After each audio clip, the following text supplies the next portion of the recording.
Words on My Skin, The Monster Within by Sabbi.B.Conscious.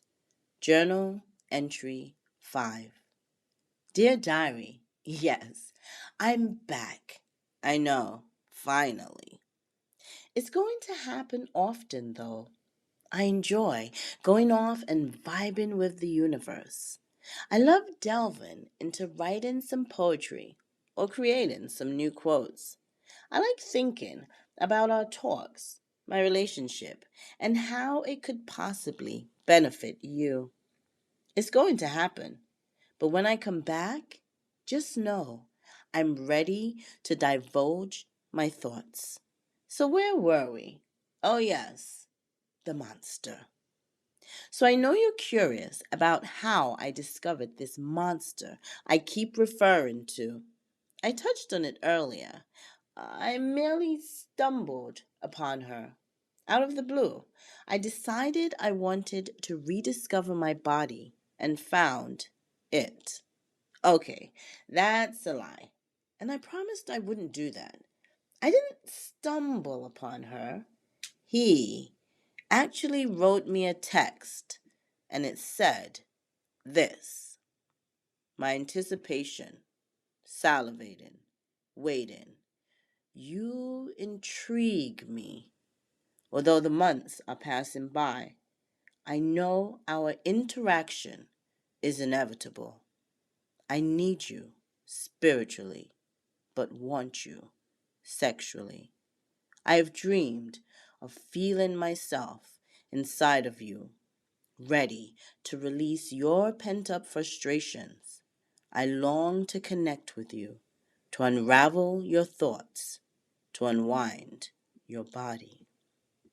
Wow, was all I could say. It was so unexpected, so I read it possibly a dozen times. And when I did, I felt something in me move and come alive. The prospect of someone wanting me spiritually and wanting to please me sexually was very, very tempting. I instantly sought release, resulting in an experience unimaginable. This revelation of how to allow my body to climax again and again now caused distance between Nate and I. There was no freaking way he could match something with triple A batteries. As I said, Nate despised John, the vibrator, but I was sure he would also despise my secret admirer, who he had no idea existed. All he saw was the internal conflict that was beginning to make me feel. He saw the monster that was rearing its ugly head and the change in me that I was resistant to let go. I loved this new awakening, and deep down I knew us as roommates was not the best idea. Daily, I snuck away for moments with myself.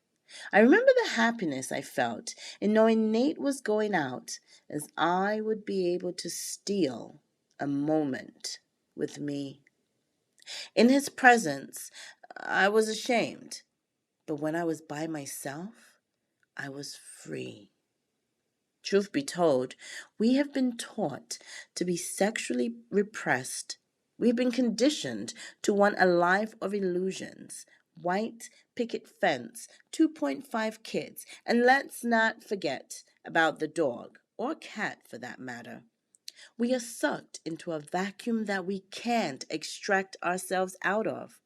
Monogamy, one partner for the rest of our lives who cannot meet all of our needs. The result? Being numb. Before this text, I buried the fact that there lies a monster within me. I allowed her to sleep peacefully, but what occurred when she awakened was the uncovering of self on another level. I reflected, are these the women who are being labeled because they express their sexuality? It seems she just wants to be free. She wants to free herself from the inhibitions that are a ball and chain around her private parts. That's how I felt. It was the part of me I battled to accept. The idea of finally feeling, going against everything I was programmed to believe, was jarring. I considered maybe I was actually an imposter. I mean, I was married, separated, single ish, and I wanted to flirt with the idea of what was over the fence. I wanted to be understood and explored differently. I wanted to meet him again. Thank you for listening to Journal Entry 5. Subscribe and join me for my next journal entry. Until then, be conscious.